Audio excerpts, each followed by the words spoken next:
Okay, hello everybody. Welcome to our talk, Android Parcels, the bad, the good, and the better, introducing Android's safer parcel. My name is Hao. I'm a security engineer from Google's Android malware research team. In Android platform security at Google.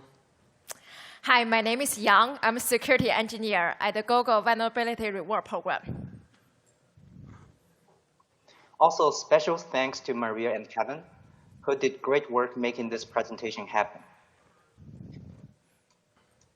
In the next 40 minutes, we will walk through the Android parcel mismatch problems and cover an overview of known exploit techniques that abuses parcel vulnerabilities, including the technique known as Bundle FengShui and the novel exploit chain identified in Android 12's beta version that introduces arbitrary code execution in privileged processes, also known as CVE 2021-0928. From there, we'll share with you how Google's Android Security and Privacy, aka ASAP, team worked on securing Android from this type of vulnerability, the security hardening changes we made for Android 13, and why. After that, we will spend some time sharing insights about our Android vulnerability rewards program and how we work behind the scenes. At the end, if time permits, we'll take a few minutes for questions. So first, what is Parcel?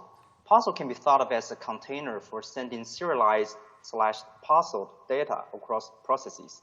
In another word, Parcel is the container of a message for inter-process communication, also known as IPC. The parcel can carry different types of data, including common string, integer, bytes, etc. And besides that, Parcelable is a special type of data that can be carried in parcels. So the usage of Parcelable works in a way that senders can invoke the method write-to-parcel to serialize Parcelable into parcel, while receivers can invoke create from parcel to deserialize and construct parcelables from the data stream. And within Parcel, there are containers that can carry arbitrary typed data. These containers are arrays, lists, maps, sparse arrays, etc. When deserialization, or we can call it as a read, happens on these containers, the reader will deserialize everything within the container. That includes any parcelable or serializable that lived in the sub-containers. Let's take a look at this example at the bottom. So starting the read procedure, first it will deserialize the string ABC, the integer 1, 2, 3, the parcelable P1, then it will deserialize the list L1. List L1 is a parcel container I mentioned before. And next in turn are whatever within list L1, it is string XYZ, integer 3, 2, 1, etc. What's more, list L1 can also embed other containers. In this example, we have the map M1 that will also be deserialized. So eventually, every entry in this diagram gets deserialized. Now, what can go wrong in parcels? Now, let's take a look at this code snippet. It's less than 10 lines of code, but it actually contains an inconspicuous and impactful mistake that could result in a parcelable's write mismatches with its read. When integer f1 is less or equal than 0, the if clause on the right-hand side in the red box will be no opt. No read byte array will be invoked. This one simple mismatch would actually snowball into a sequential corruption of parcel's read. Take a look at this following diagram. When receiver reads the first data short, will sequentially read all the following data from the wrong offset if there are no crashes or exception happens. Next, we will have Bernardo to explain the self-changing bundle technique. Bernardo. Thanks, Hal. So the mismatches that Hal introduced can be leveraged into so-called self-changing bundles. First, bundle is a serializable map over parcel. Self-changing bundle is a bundle whose content changes after a round of serialization, then deserialization. In this example here, B is the original bundle. We are serializing B, then deserializing it back and assigning to C, simulating sending B over IPC. At the end, if the content of B is logically different from the content of C, we have a self-changing bundle. So before analyzing the actual exploits, let's put the black hat on, play the attacker, and try to leverage this mismatch into a self-changing bundle. So looking at the vulnerable parcelable on the right, we can see that we read an int, 4 bytes, but we write a long, 8 bytes. This was actually one mistake that we've seen in one of the reports. The idea is to leverage this in the following IPC flow involving 3 processes, A, B, and C. So first A sends the bundle X to B, B inspects the bundle X at the time of check and sends it to C. Finally, C uses X at the time of use.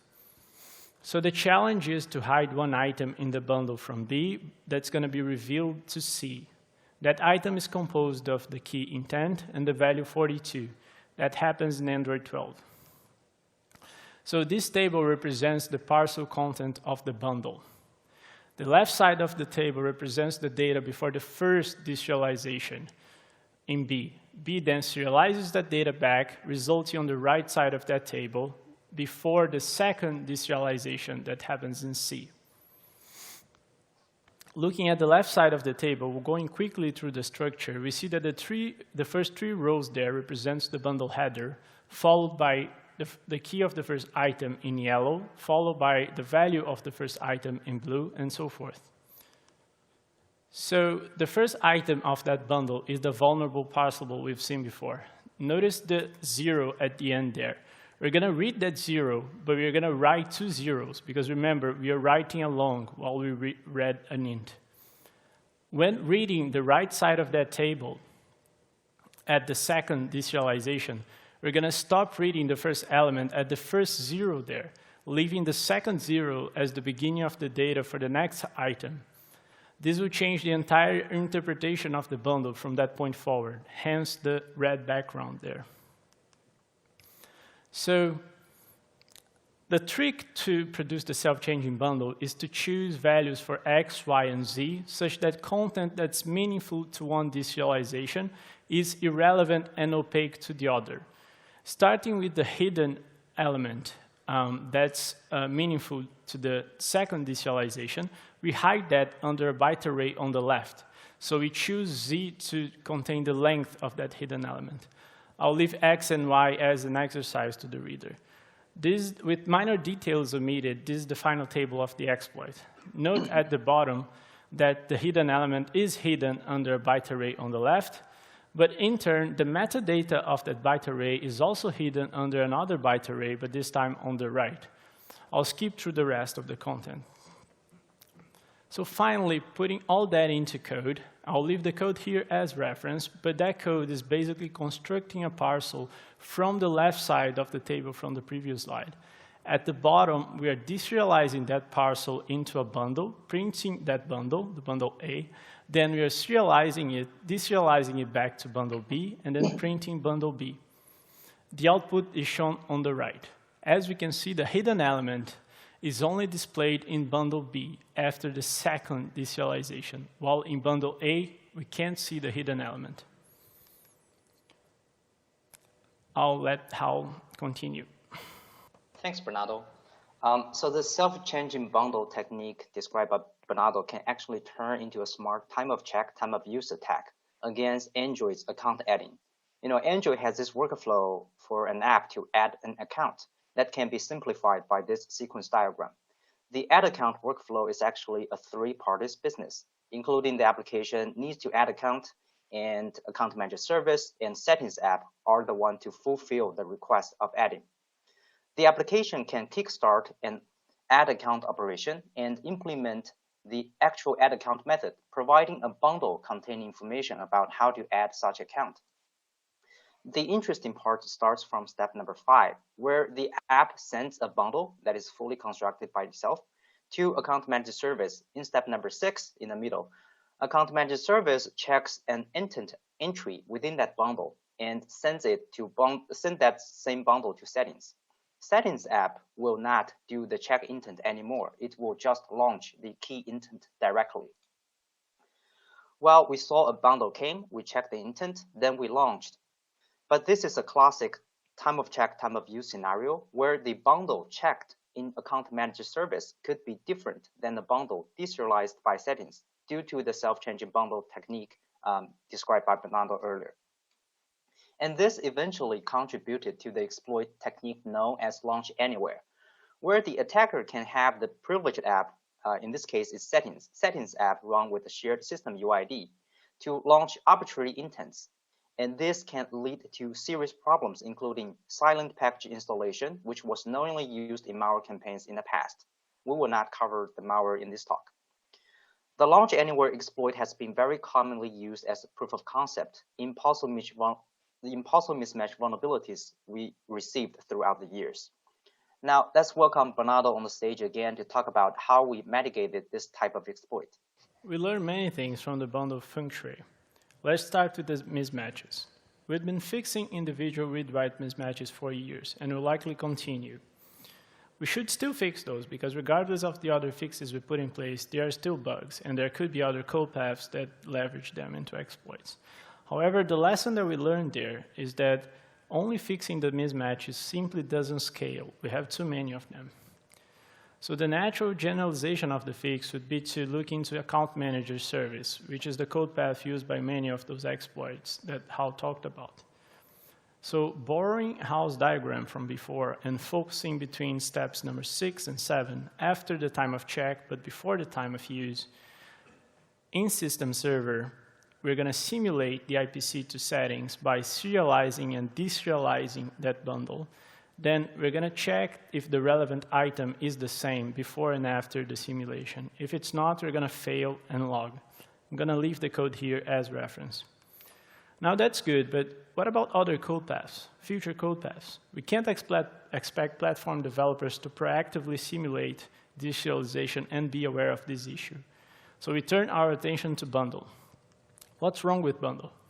Well, the first problem is that the bundle structure is implicitly defined by the items, their payloads, and the code that deserializes them.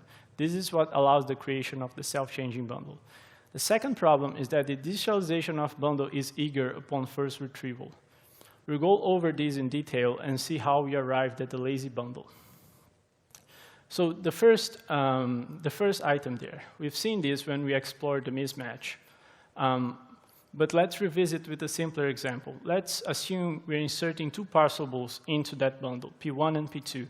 The cylinder there represents the backing parcel of that bundle. The left side represents the writes, and the right side represents the reads. So after the header, we insert the first key, then we insert the bytes of P1, then the second key, then the bytes of P2.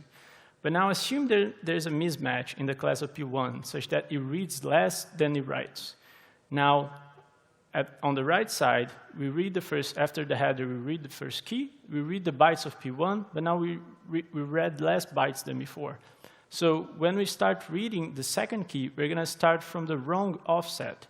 And as we've seen before, this will change the entire interpretation of the bundle. Now, this was caused because the boundaries of the bundle, or is the structure, was defined by the payload and the code that deserialized it. So how do we fix it? The idea is to prevent the mismatch from one item from affecting the other item.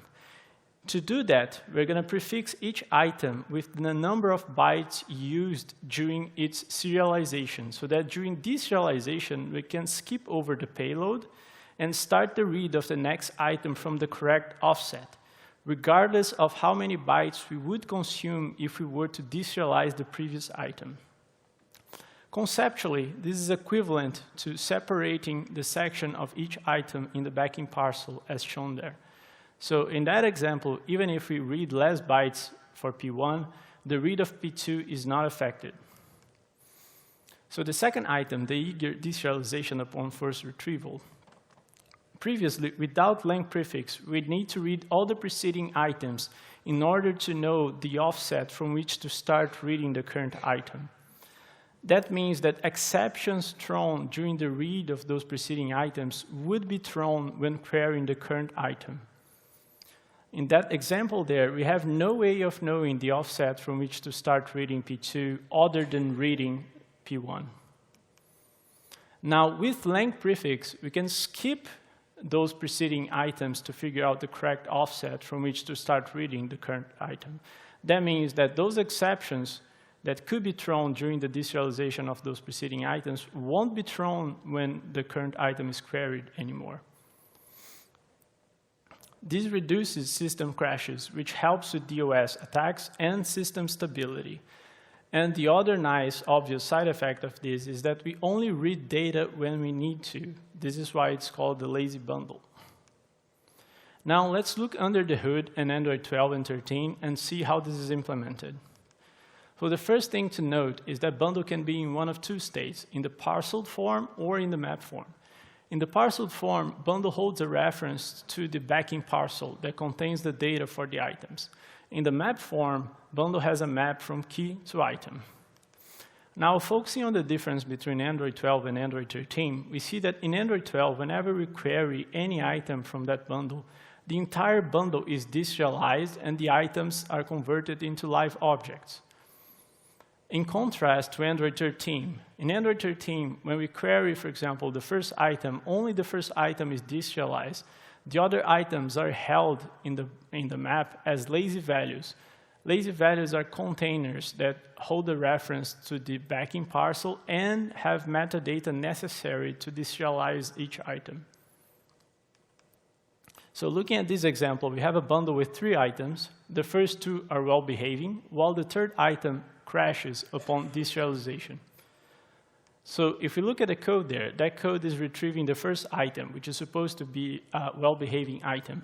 In Android 12, even if we're querying the first item, we're going to deserialize the entire bundle, which is going to mean that we're going to throw, because the third item crashes.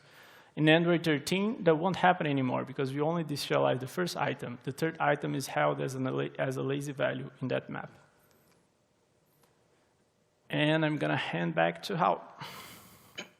Thanks, Bernardo, for explaining how we address the bundle FengShui type exploits. Now, among all the possible mismatch issues reported through VRP program, besides the majority of them actually use the POC within the bundle FengShui exploits, we have received a brilliant novel exploit chain of getting arbitrary code execution in privileged applications processes in 2021, just slightly before Android 12's official release. The vulnerability was reported and POC'd by Mikhail Bernardo, who is one of our top security researchers participating in the Android VRP program. Let's take a look at how it worked. To understand the exploit, we first need to know some details about the Android inter-process communication scenario. One example of Android's IPC is that applications can send broadcasts to a different application. But what happens under the hood of the broadcast? Well, it is actually another three-party business. Including the application sends a broadcast, system server resolves such broadcast, and it will send to the target application that actually implements the broadcast receiver. It can be simplified by this sequence diagram. Pay attention to the middle section here. The system server deserializes the intent that is received from the sender app. After resolving that, it prepares another remote procedure called RPC, called schedule receiver, with the reserialized intent parameter that is sender controllable, followed by system server generated parameters, including activity info. Among all the system server prepared parameters, the activity info is the most noteworthy one. This parameter actually has a source dir value that is supposed to point to the target application's app directory, which is used to create the target application's class loader. So in short, if an attacker can tamper with the source dir value within the activity info param, the attacker would be able to have the target application to load and execute arbitrary code. In other words, the arbitrary code execution is all about controlling the activity info parameter. And it all originated from this code snippet. It's around 5 lines of code. It may look just like a classic try-catch. But the inconspicuous problem here is that if there are any exception happens within the try clause, what does the try clause do? The try clause is doing the deserialization work that is reading from the parcel to reconstruct an object. Now, if any exception happens there, this would not crash because the exception is caught. But the object, the output configuration object's read would abruptly stop right there. So this was the expanded code snippet for output configurations deserialization. It does nothing fancy, it just reads the object fields sequentially. Note the last field in this snippet is called sensor pixel modes used is a parcel container. It's a list.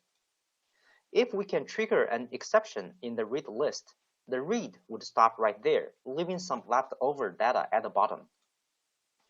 All right, now let's start to put pieces together. Remember, the activity info object is what the attacker goes for, and it is read right after the intent object. And remember that intent is coming from the user input. In previous slides, we had this idea of having some things read stop before consuming all the data. And if we can have the intent read stop earlier, the victim app on the right-hand side would read the following parameters starting from the wrong offset. Take a look at the right-hand side. The activity info is read from the attacker-controlled buffer if that happens. And that is how the arbitrary code execution worked out. So as a recap, system server prepares a Parcel object for the schedule receiver RPC method with parameters as intent following by activity info. When victim app deserializes such Parcel received from the system server, exception happens, then intent's read stop earlier. Remember, exception is caught, deserialization continues. The next parameter it read is activity info, but from the wrong offset, starting in the leftover data section, that is attacker controlled. Next thing that happens is arbitrary code execution. To develop such exploit, there are two prerequisites. First, the attacker needs to trigger an exception. Second, the hacker needs to embed the payload, which triggers the exception within the intent object. For the first prerequisite, the POC Bernardo developed uses the class not found exception by embedding a system server specific class. And for the second prerequisite, building the POC within the intent object, this is only made possible by a change introduced in Android 12, which included an activity info field within clip data. Clip data is another field from intent. So this is roughly how the intent object would look like in Android 12. Within the intent object, it contains a clip data field. Within clip data, it contains an activity info field.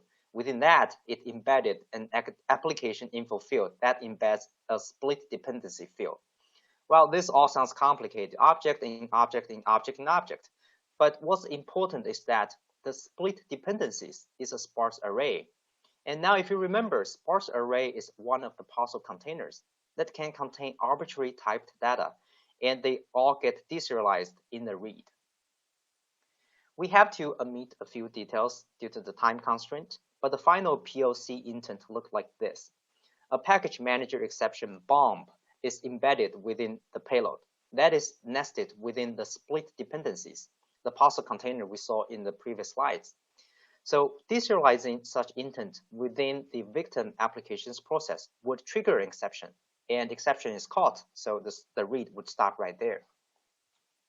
When the victim app, the target application with the broadcast receiver, reads this, it reads the first red box as the first param intent.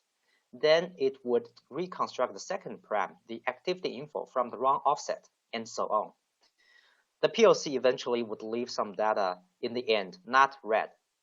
More details about this POC can also be found at Bernardo's GitHub repository, linked at the bottom. Now, let's welcome Bernardo again to talk about what we learned from this exploit and how we fix the problems. Well, there are many things to unpack here. How do we fix all that?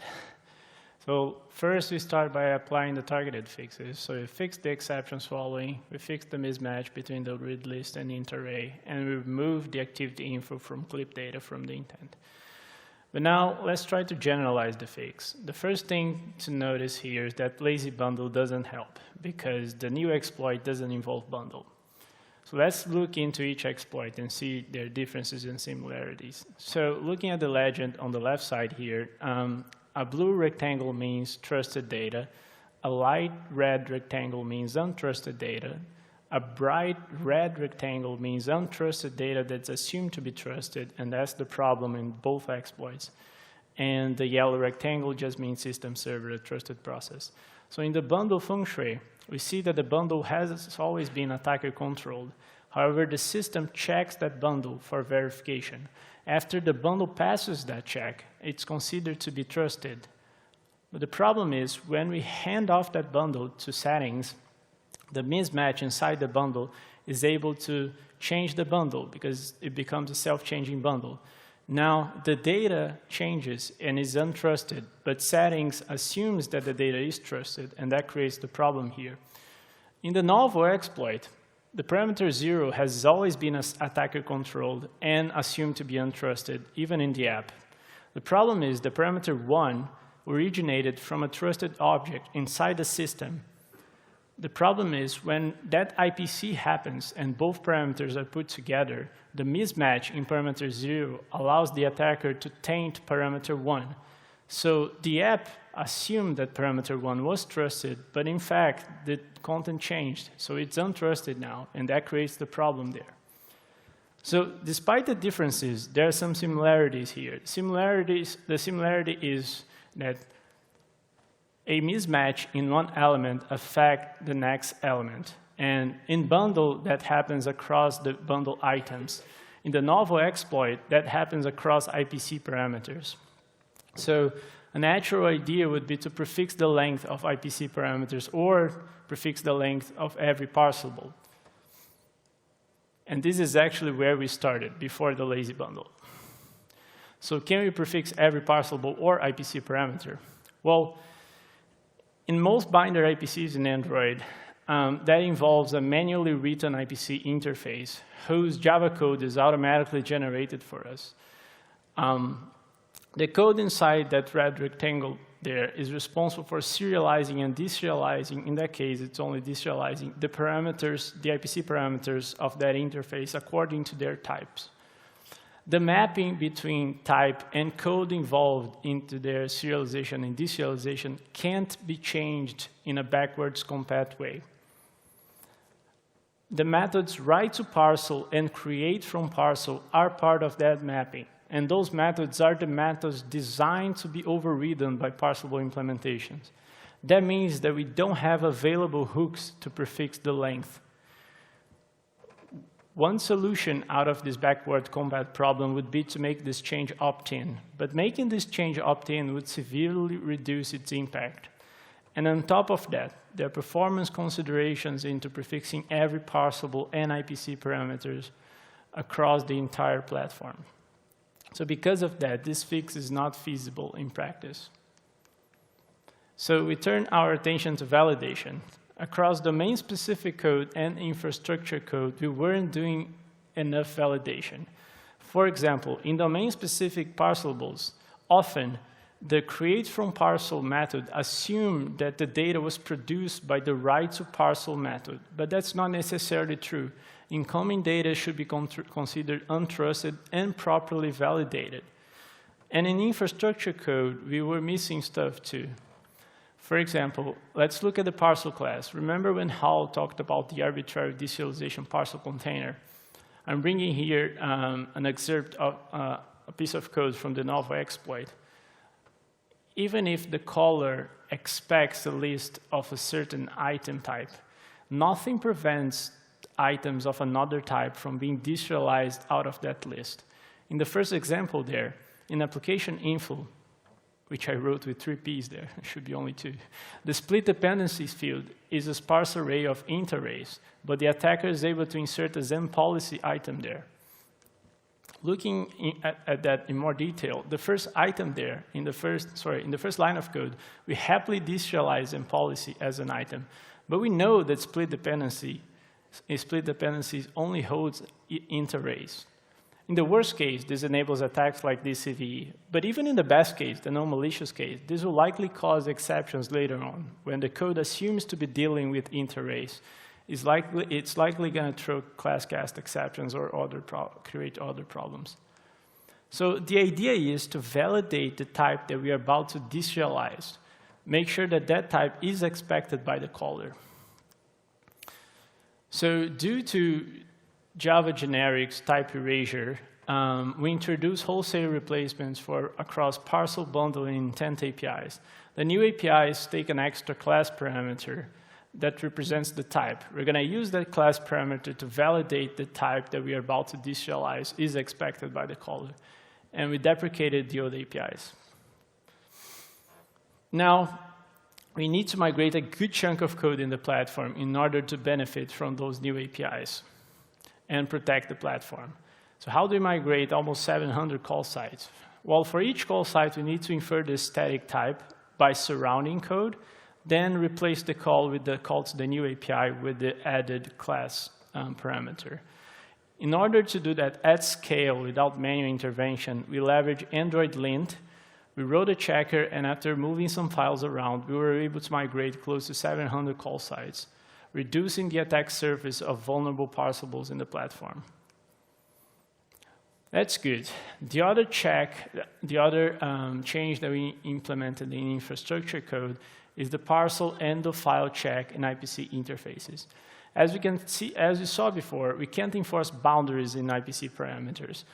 But there is one relatively cheap fix that we can do, and that is to verify that the parcel was fully consumed after unpacking IPC parameters before calling into the IPC method. This is not a strong mitigation because depending on the code path, the attacker could craft a parcel that seeks to the end of the data after unpacking parameters. But this is a cheap check, it's a correctness check, and depending on the code path, that could be helpful, and this also uncovers mismatch and security issues along with non-security bugs as well, as we've seen during the development of Android 13. So borrowing house diagram again, looking at the right cylinder, which is in the attack scenario, we can see that we finish unpacking parameters at the red line there, but we leave leftover data. The idea is to check that there's no leftover data there. So this is a Java-generated code from that IPC interface. The code inside the red rectangle is unpacking the parameters from the incoming parcel. Right after that code, we're calling enforce no data avail. That's the EOF check we're talking about.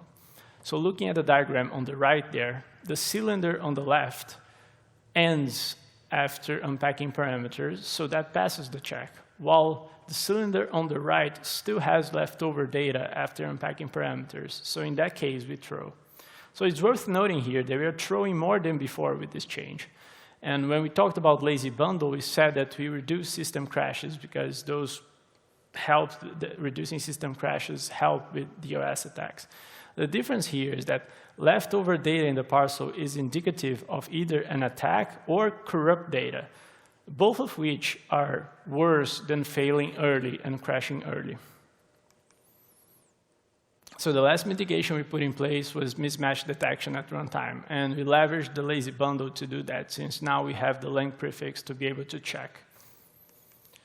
So to recap, we applied the targeted fixes, we looked at validation, domain-specific code, and infrastructure code. We introduced wholesale replacements across parcel, bundle, and intent APIs that take an extra class parameter. We migrated a good chunk of the platform. We introduced the parcel end-of-file check and IPC interfaces, and we implemented mismatch detection at runtime. Now Yang's going to talk about VRP. Yeah. Thank you, Bernardo. Thank you, Hao. Before we conclude this talk, let's look at the history of parcel mismatch, where the problem started and how critical it has been from the ecosystem perspective. The first report on parcel mismatch was received by Google back in September 2014. And it was before the Android Vulnerability Reward Program was established. It was reported by Michał Bernardo. And his first report already contains the Bundle FengShui, Hao and Bernardo explained earlier. In 2016, the Android Vulnerability Reward Program established. Since then, more than 28 exploitable parcel mismatch was reported to the program. 5 years later now, we're still seeing report in this area. And in fact, this year, we have 6 exploitable parcel mismatch. Hopefully, the safe parcel work will put an end on this 8-year long-lived exploit chain by making the parcel and bundle serialization safer. Please also note, parcel mismatch is not a theoretical concern. Just like Hao mentioned earlier, we have seen some vulnerability was built in the malware. The malware can silently to update the package without any interaction. External research report are one of the input to Android vulnerability queue. We also have other findings, just like you see on the chart on the left, through the right team engagement, continuous fuzzing, and automation, etc. We triage thousands of reports each year. We provide security reading that take into account the consequence of the exploit and the real user risk. Based on our severity reading, all the exploitable parcel mismatch has been rated as a high because it's allowed to launch arbitrary activity as a system user. System user with UID 1000 is one of the most privileged users on the platform. It could be used to install the arbitrary package or reset your log string password, etc. So as many of you know, or probably already contribute, the Android operate a vulnerability reward program. On top of that, we also have full exploit chain reward program. Mihail's amazing work on novel exploit chain was qualified into the arbitrary code execution in the privilege process. The reward amount can up to $100,000 US. That amount may be adjusted based on the initial attack vector, reliability of attack. The attack is only targeting to the specific build across the whole ecosystem. So I also want to take this opportunity to give you a peek behind the curtain, how a vulnerability like a parcel mismatch makes its way from the researcher write-up to the security update on Android device. Once we receive the report, we first go through the reproduction process, where we want to validate the proof of concept code is provided, reproduce the same as the researcher reported. We want to make sure when we do the security analysis, we see the same thing as the researcher is. For parcel mismatch, we just want to make sure the proof of concept code could launch arbitrary activity as system user. Once the reproduction is done, Android security engineer will analyze the write-up and read the recollection log and collect any necessary information to determine the severity reading. Whether it's a critical, high, moderate, low, or not security issue that will be included in the security update. Once the fix, the severity reading going to determine the researcher reward amount and also how we prioritize the fix and the release. Once the fix is developed, and we need to make sure the fix is going to be shipped to all the Android partner across the ecosystem. High severity bug, like a parcel mismatch, will be shipped in the next available security bulletin. We release a security bulletin once a month, which is a collection of security patches all the Android OEM will take and ship to their user.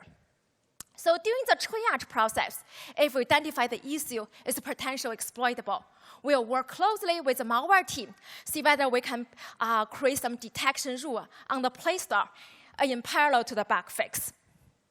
And also, in addition to do the target fix, as the vulnerability report it is, we also look at the nature of the issue and the trend of the report, try to identify any systematic way to improve Android security, such as through the API hardening, system mitigation, create a target fuzzing target, even loop into the right team to do like a in-depth review for the critical software component. So, by reporting your vulnerability or exploit chain to our program, you not only help protect the whole Android ecosystem, make some money, and get CVE, you also have a chance, opportunity to influence the direction of the Android security. So please join our program, and happy bug hunting. Thank you. I think we only have 10 seconds. Okay, so we will answer the question offline. We'll be here. Thank you, everyone.